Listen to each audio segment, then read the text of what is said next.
My name is John Ellis, and I'm going to be showing off my bouncer mechanic. Turn the volume down here a little bit. Let's go into the level. So here is my bouncer mechanic. Shows you the direction that the player ball is going to get flung. When you touch the blue bouncer, you'll get launched in that direction. The vision I had for these is we can use these to reach new areas. We can use these in combination with some of the other mechanics. And it really meets our platforming and movement pillar, as it gives us plenty of movement, and it's another way that we can overcome some challenges. So as we can see here, this launcher is facing a different direction, so we can see that it launches me in that direction. When you hit the bouncers, they are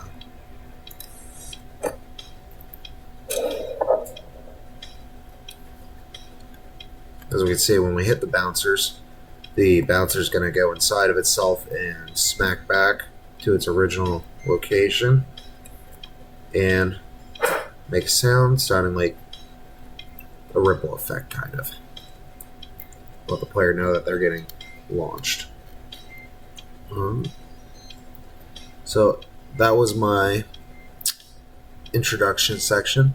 This is the beginning of my practice section. So here we have long tunnels that have depth floors in them. So this is to teach the player how to control the ball while it's in the air. In that you got to find the right spot to hit these pads, because some of the locations won't line up perfectly with the bounce pads. Here, we want to slow down here so we don't hit that other wall. This one we need to push it a little bit forward. That one we just let it go. And then we push all the way through into our second practice area.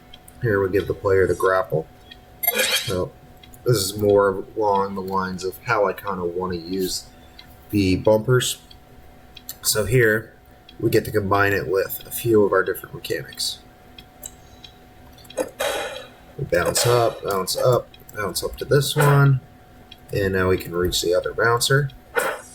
Here is an example of reward and punishment.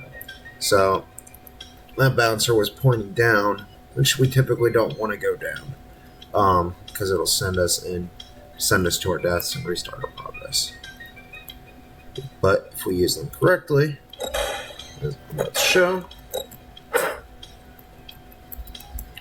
we have the dash object right there in our path that'll take us to the next bouncer to get through. Now we can use our grapple, and I created doors and targets. Once we hit the targets, the door opens. And we can move on to mastery section.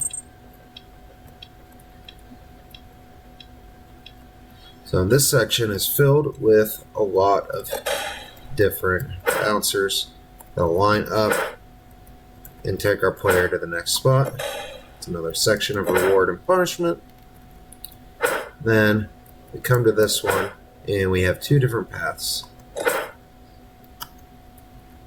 Since I used my dash up there to reach that one, I failed that section, so I need to hold my dash for that. I think I just used it again. I want to die here.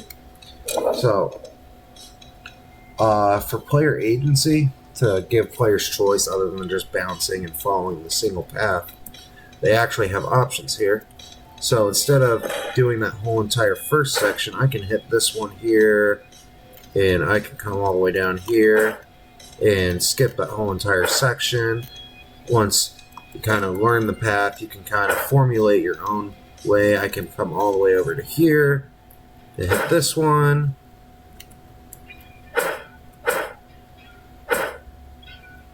And now I skipped a large majority of the section just by learning the level. So you can see we need one more target. Same thing with this one. It's supposed to take me over here, but we could do a couple different things. We hit it and we use our air control. We could kind of maneuver it a little bit differently. Oop, I missed.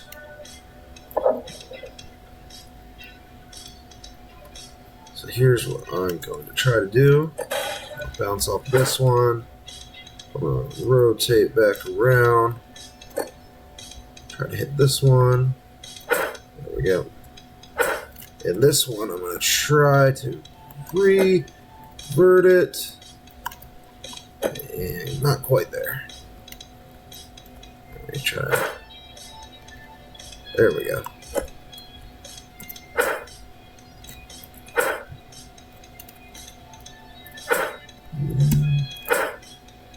There we go. We've reached our other target. Same thing with this. That's supposed to send me over there, but I could send myself all the way back over here. Once players learn how they can use air control, they can manipulate the ball in the air just about any way they want. And this is my final mastery section. This one is a little more straightforward. So we have a big gate at the top, and we have 4 different sections. That should tell us that there should be 4 different targets here. I'm going to hit this one. Bounce across.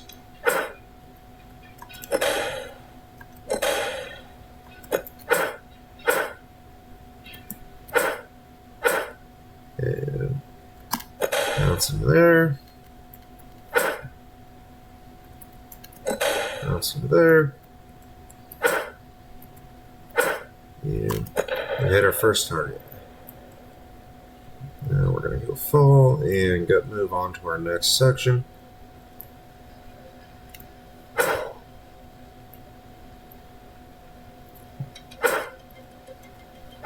Another neat thing is once we're finished with a section, we don't have to just wait for the ball to fall.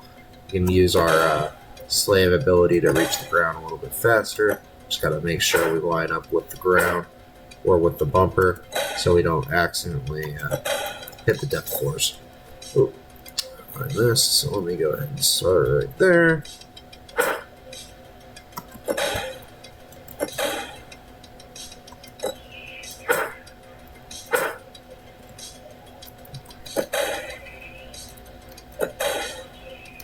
There we go.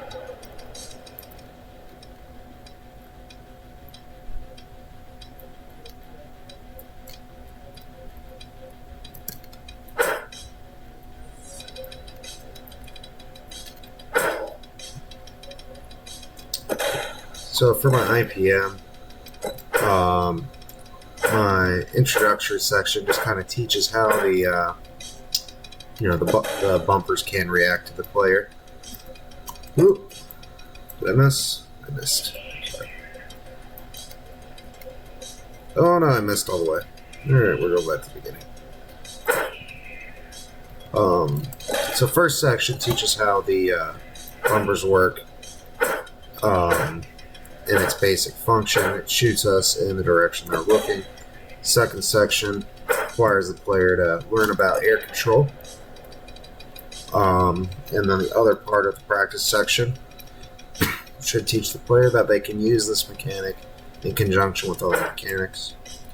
Our third, our next section, it'll shows how these can be used in very high challenge situations while in combination with other mechanics to have to use that air control, have quick movements with the mouse to be able to reorientate themselves after they've hit a bouncer.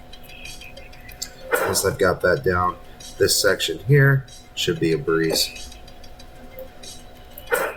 Show that they've mastered the bumpers. Thank you for watching.